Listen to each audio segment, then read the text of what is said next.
Hello, I'm Ruth Martin, and I'm going to read from my sample translation of Lukas Hartmann's Martha and Her Kin.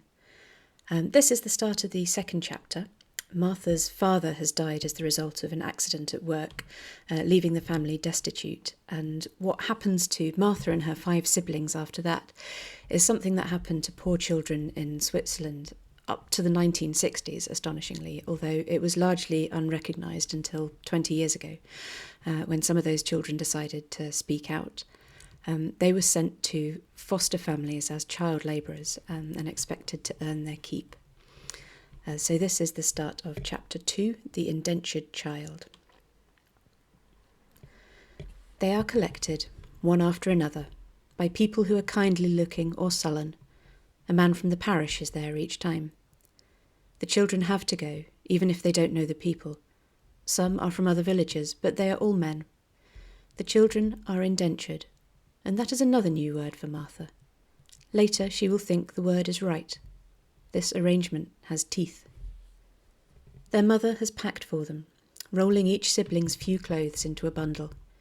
Her eyes have grown even redder and quite swollen. She hugs each child before they leave, following the man who is taking them into his family. "We'll see each other again soon," she says, softly. Martha is the last to go.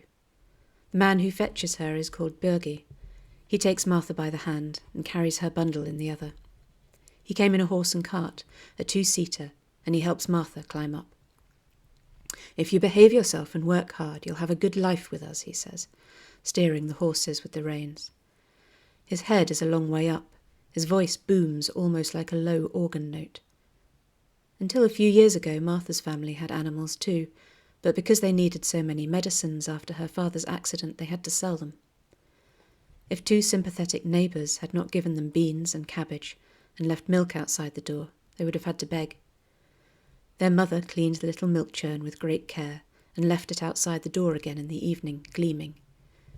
It seemed to Martha as if a good spirit was filling the milk churn, but really she knew who it was. And she would have liked to give something to Brigitte, who had such beautifully plaited hair. A drawing, perhaps, because Martha loved to draw, but she had no coloured pencils. Bürgi's farm is half an hour away, and, like Finsterboden, it lies on the edge of a sunken stream, but everything is bigger than it was in Martha's home. Moneyed, as people say. On the other side of the pasture, where a few cows graze, the wooded land falls steeply away. You can't see where the slope ends, the foliage is too thick. It's lunchtime when they arrive. The horse whinnies, and a woman about the same age as Martha's mother comes out of the house, wearing a long black skirt and holding 2 small children by the hand. It turns out she also has 3 older children. "We're about to eat," says the woman, whose name is Elspeth. She gives Martha a long look and then says to her husband, "She's thin and small, but she's 8 already?" The man, Berthold, nods, pats his coat pocket. "All the papers are here. They told me the girl is clever but shy." They're talking about Martha as if she isn't there or doesn't speak their language.